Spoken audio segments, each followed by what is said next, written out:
साल 2025 लालू परिवार और आरजेडी के लिए कुछ ठीक नहीं कहा जा सकता। इसी साल में पहले तो तेज प्रताप यादव को परिवार और पार्टी से बाहर का रास्ता दिखाया गया, फिर विधानसभा चुनाव में पार्टी की करारी हार हुई। रोहिणी आचार्य के साथ तेजस्वी यादव का विवाद हुआ और अब राबड़ी देवी को पटना में 10 सर्कुलर रोड वाला बंगला खाली करने का नोटिस मिल गया है।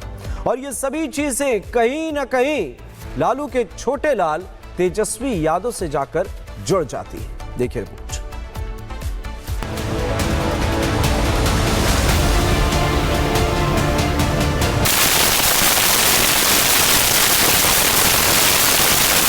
बिहार विधानसभा चुनाव में एनडीए को मिली प्रचंड जीत ने प्रदेश के मुख्यमंत्री, उप मुख्यमंत्री और सत्ताधारी पार्टियों में बहुत कुछ नहीं बदला है, लेकिन आरजेडी के लिए पूरा समीकरण ही बदल गया है।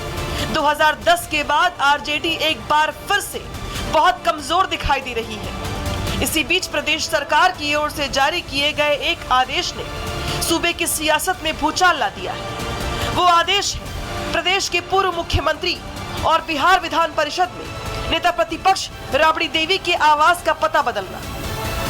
लालू परिवार फिलहाल पटना के 10 सर्कुलर रोड में रहता है, जो राबड़ी देवी के नाम से आवंटित है, और बिहार के सीएम आवास एक अणे मार्ग के ठीक बगल में है। लेकिन अब राबड़ी देवी को 39 हार्डिंग रोड वाला बंगला आवंटित किया गया है। मेरी मौजूदगी अभी 10 सर्कुलर रोड पर है, जो कि राबड़ी देवी के नाम से ये घर है और पिछले 20 साल से लगभग इसी घर में राबड़ी देवी रहती आई हैं।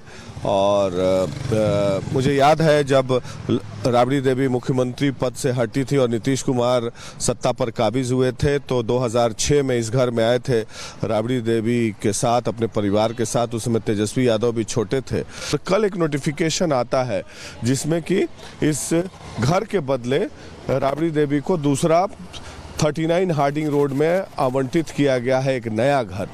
10 सर्कुलर रोड वो सरकारी बंगला है जिसकी पहचान करीब 20 सालों से लालू परिवार के सरकारी पते के रूप में ही रही है। इस बंगले ने चुनाव में आरजेडी के जीत का जश्न देखा है, तो हार का सन्नाटा भी देखा है, छठ की छटा देखी है, तो बिहार की राजनीति में बनते बिगड़ते राजनीतिक समीकरण भी देखे हैं।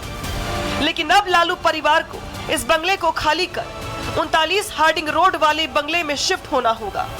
सरकारी आदेश जारी होने के बाद लालू राबड़ी की तरफ से कोई प्रतिक्रिया तो नहीं आई है,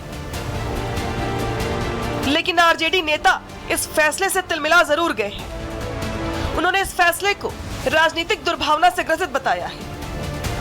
ये आवास तब से आवंटित है जब से वे सदस्य हैं सदन के, पूर्व मुख्यमंत्री के साथ साथ। तो विखंडित करने का जो आदेश आया है वो थोड़ा सा अपच है।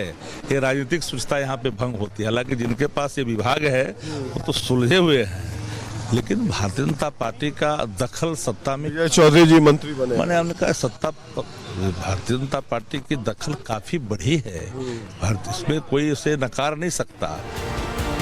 उनका कहना है कि ये फैसला सरकार में बीजेपी के बढ़ते दखल का नतीजा है। आरजेडी खेमा जहां इस फैसले के लिए बीजेपी नेताओं को जिम्मेदार ठहरा रहा है, तो वहीं लालू की बेटी रोहिणी आचार्य ने इस फैसले पर पलटवार करते हुए सोशल मीडिया के जरिए सीएम नीतीश कुमार पर तंज कसा है। रोहिणी ने लिखा है, सुशासन बाबू का विकास मॉडल, करोड़ों लोगों के मसीहा लालू यादव का अपमान करना पहली प्राथमिकता।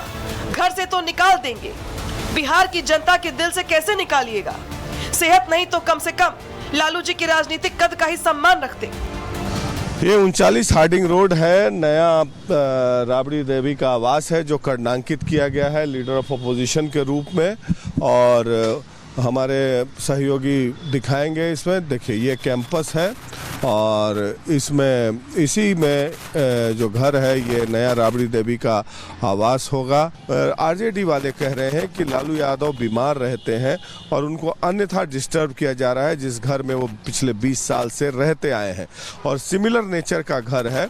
शायद हो सकता है ये घर थोड़ा कैंपस थोड़ा छोटा हो पहले वाले से, लेकिन एक घर में रहते रहते जो आरजेडी के लोग कह रहे हैं कि लोगों को आदत बन जाती है, इंफ्रास्ट्रक्चर क्रिएट करने में दिक्कतें होती हैं।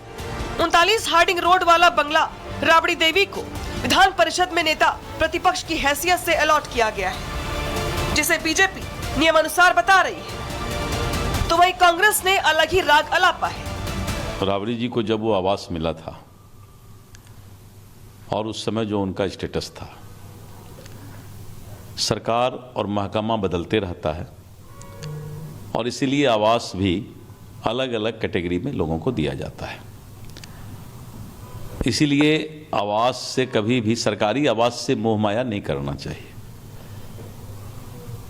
और ये जो फैसला हुआ है वो फैसला बहुत सोच कर हुआ है, जिससे कि आगे भी इस तरह के नियम का पालन किया जा सके। देखिए, एक जहां तक मुझे याद है कि बिहार विधानसभा के अंदर एक कानून आई थी, उस कानून के तहत जो पारित किया गया था कि जो भी सीएम 5 वर्ष तक होंगे उनको आजीवन एक आवास आवंटित की जाएगी।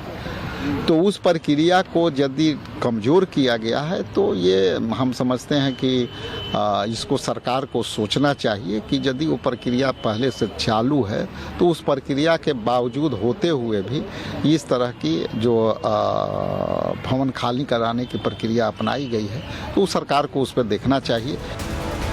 बिहार कांग्रेस के प्रदेशाध्यक्ष राजेश राम को विधानसभा का नियम याद आ रहा है, लेकिन वो पटना हाई कोर्ट के आदेश को भूल रहे हैं। इसके चलते राबड़ी देवी को 10 सर्कुलर रोड वाला बंगला खाली करना पड़ रहा है और आदेश के पीछे की वजह लालू राबड़ी के लाल तेजस्वी यादव है। बंगले का आवंटन और हाई कोर्ट का आदेश। 2015 में बिहार में महागठबंधन की सरकार बनी, तेजस्वी यादव डिप्टी सीएम बने और उन्हें 5 देश रत्न का आवास मिला। साल 2017 में तेजस्वी डिप्टी सीएम के पद से हट गए। तेजस्वी को अब 5 देश रत्न मार्ग वाला बंगला खाली करने का नोटिस मिला। तेजस्वी यादव ने नोटिस को पटना हाई कोर्ट में चुनौती दी। पटना हाई कोर्ट ने तेजस्वी की याचिका खारिज कर दी। पूर्व सीएम को बंगला, आजीवन सुरक्षा और सुविधाएं खत्म करने का आदेश भी दिया। साल 2005 में नीतीश कुमार जब सीएम बने तब राबड़ी देवी को पूर्व मुख्यमंत्री होने के नाते एक अड़े मार्ग के ठीक बगल में 10 सर्कुलर रोड बंगला आवंटित किया गया। ऐसे अगर तेजस्वी यादव कोर्ट नहीं गए होते तो हो सकता था कि 10 सर्कुलर रोड वाला बंगला पूर्व मुख्यमंत्री होने के नाते राबड़ी देवी के नाम से ही आवंटित रहता।